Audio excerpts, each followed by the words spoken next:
Hello tout le monde, bienvenue dans ce nouvel épisode des histoires à l'hôpital. Donc comme je vous l'avais dit, c'est un peu une reprise du concept que j'avais fait avant sur les anecdotes à l'hôpital. Sauf que la différence, c'est que les anecdotes étaient toutes drôles et que là je raconte des histoires qui sont pas forcément drôles à la base, mais qui ont pour objectif de montrer la réalité de l'hôpital, notre quotidien en tant que soignant, et que on rigole beaucoup, mais qu'on voit aussi des histoires qui sont à la base très tristes et qui deviennent très belles à la fin. Et c'est exactement le cas de cette vidéo aujourd'hui, c'est ce que je vais vous raconter. Cette nouvelle vidéo qui signe la reprise des vidéos après plus de 2 mois et demi de pause sur YouTube. À cause de problèmes techniques, cette vidéo n'est pas la première de la reprise, mais la 3e. Elle signe donc rien de bien particulier. Navré. Je reviens avec énormément d'énergie et l'envie du coup de faire une vidéo par semaine de façon stricte maintenant que j'arrive à la fin de ma spécialisation, je vais avoir beaucoup plus de temps. Donc voilà, je suis trop content, hyper motivé, j'ai trop hâte de vous montrer les vidéos qui vont venir parce qu'il y a des trucs qui sont vraiment hyper cool.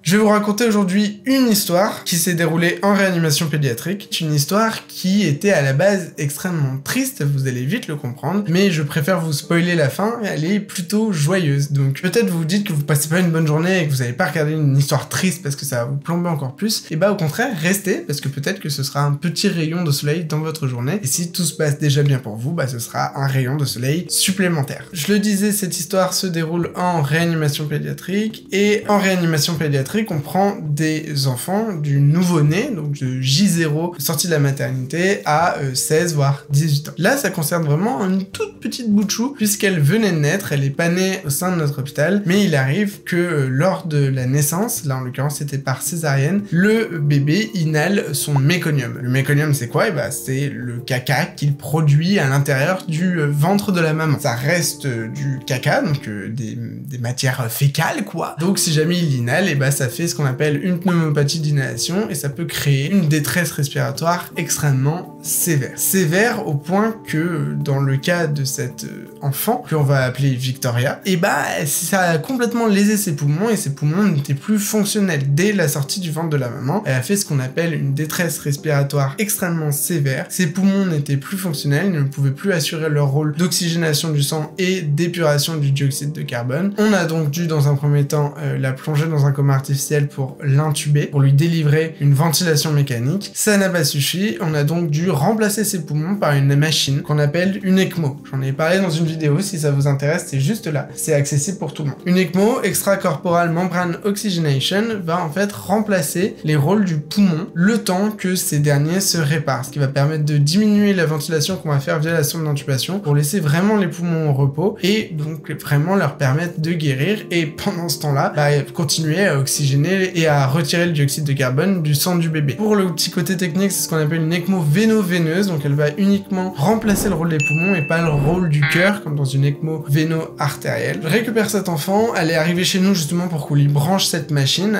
C'est donc une toute petite enfant qui fait 3,5 kg à la naissance et qui est branchée par des câbles de partout. Moi du coup donc j'arrive les premiers jours, elle a toujours cette machine, elle va vraiment pas bien, on sait pas comment ça va se passer, etc. Puis vient le moment où ça va mieux. C'est là où je vous dis qu'au final l'histoire elle s'améliore assez rapidement, les parents étaient là tous les jours, etc.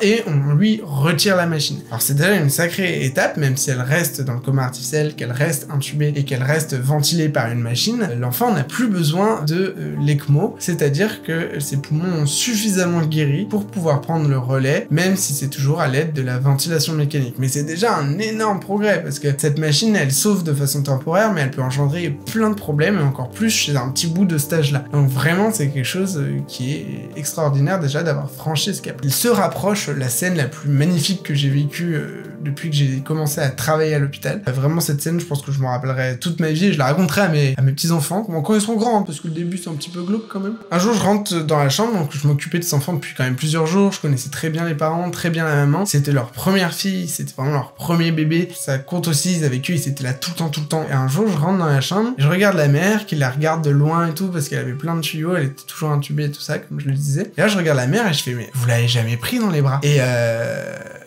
La mère fond en larmes. J'en déduis que la réponse était non. Ma question était un peu débile parce que vu que l'ECMO venait d'être retiré et que c'était hors de question qu'elle la prenne dans les bras quand elle avait les tuyaux, parce que c'est des... Enfin, faut surtout pas que ça bouge, c'est des canules qui viennent dans le cou. Enfin, impossible d'approcher même de trop près le bébé parce que le risque infectieux est énorme. Et puis vu qu'elle c'était via césarienne, donc on a retiré le bébé tout de suite, on l'a réanimé tout de suite, etc. Donc non, la maman ne l'avait pas pris dans les bras. Et donc en fait, face à la détresse de cette maman, et je me dis, mais psychologiquement, déjà que c'est horrible, en plus elle a jamais eu de contact charnel, elle a jamais fait de peau à peau avec son bébé, quoi. Et du coup là, je m'enflamme, je lui dis, je vais tout faire pour vous la mettre dans les bras maintenant. C'est quelque chose qu'on fait pas souvent avec les bébés qui sont intubés parce que les sondes elles sont petites, il faut vraiment bien l'installer, il faut que quelqu'un reste en général à proximité et tout parce qu'il y a vraiment un risque qui est assez important quand même de, en fait, pendant les manipulations, que la sonde se retire, de l'extuber, et là l'enfant n'était pas du tout prête à respirer toute seule, donc c'est quand même lui faire courir un risque, donc c'est quelque chose vraiment qu'on évite. Mais là vraiment dans cette situation, je me suis dit c'est quand même vraiment horrible, l'enfant elle est bien, elle est stable, elle est bien endormie, on va tenter. Du coup donc je vais voir le médecin, je la convainc, etc. en disant je vais rester dans la chambre, je promis, etc. Je vais pas la quitter une semaine, je m'y engage, c'est moi qui ai proposé ça, let's go. Donc la médecin elle me dit ok, après des négociations, parce que comme je l'ai dit c'était pas quelque chose qu'on faisait souvent, donc du coup j'installe tout, j'installe un fauteuil, j'installe des supports pour faire tenir les tuyaux, je briefe la mère sur comment elle va devoir prendre l'enfant, le fait qu'elle pourra pas bien la mobiliser mais qu'elle pourra vraiment la prendre dans les bras. On lui met la blouse de protection autour d'elle, on l'installe, il y a le papa à côté, etc. Et genre je viens avec ma collègue, on est toujours en binôme avec ma collègue auxiliaire de puériculture pour faire ce genre de choses, parce que là ça demande une installation particulière, et puis de toute façon tous les soins on les fait en binôme quasiment. Et en fait du coup donc la mère est dans le fauteuil et tout, et en fait donc je prends le bébé, et donc je me déplace petit à petit et tout pour pas tirer sur les tuyaux, et je lui tends le bébé. Au final c'est ce que font les sages-femmes tous les jours quand elles tendent le bébé qui sort du ventre, etc. Et là cette action du fait qu'elle le voit, la gamine elle avait, le bébé il avait 2 semaines voire 3 semaines, donc ça fait 2 semaines qu'elle le voyait tous les jours et qu'elle ne l'avait pas eu contre elle, quoi. Donc l'émotion elle était... Et cette scène vraiment où je tends le bébé, la maman la prend, en gros tout le monde pleurait dans la chambre. C'est tout le monde chialait ses grands morts, mais parce que c'était trop beau, c'était vraiment une scène, la mère elle était, elle redécouvrait son bébé qu'elle avait pas pu approcher, comme je disais, depuis quasiment 3 semaines, quoi. C'est vraiment très très beau comme moment. Et je vais continuer avec des nouvelles de la petite parce que ça s'est pas arrêté là. Quelques jours après, on a pu lui enlever le tuyau. À partir du moment où on a pu lui enlever la sonde d'intubation, on lui a quand même mis, on appelle une VNI, donc une ventilation non invasive, donc c'est un tout petit masque qui vient juste sur le nez. Là, bon, les parents pouvaient la prendre de plus en plus régulièrement parce que il y avait pas les risques liés à une sonde d'intubation. Puis elle enlève le masque, on lui remet. Et ça a évolué comme ça, on a fini par lui enlever la VNI, elle respirait toute seule, a juste laissé sous oxygène, sonde d'alimentation, etc. Et petit à petit, on a retiré les dispositifs, et elle a fini par rentrer chez elle. Ce qui est trop chouette, moi ça est arrivé 3 fois dans les 3 années où j'ai bossé en pédiatrie, où j'ai laissé mon mail, pas mon numéro, pas de trucs personnels comme ça, mais mon mail, en disant donnez-moi des nouvelles. Et ils m'ont donné des nouvelles. Et ça c'est le plus... J'ai reçu 2 fois des mails où ils m'ont montré des photos de leur enfant pour leur dire qu'elle grandissait, et j'en ai eu aussi JA parce qu'il donnait des nouvelles au chef de service et tout, et c'est toujours retombé sur moi et tout, et vraiment cet enfant nous a marqué avec ma binôme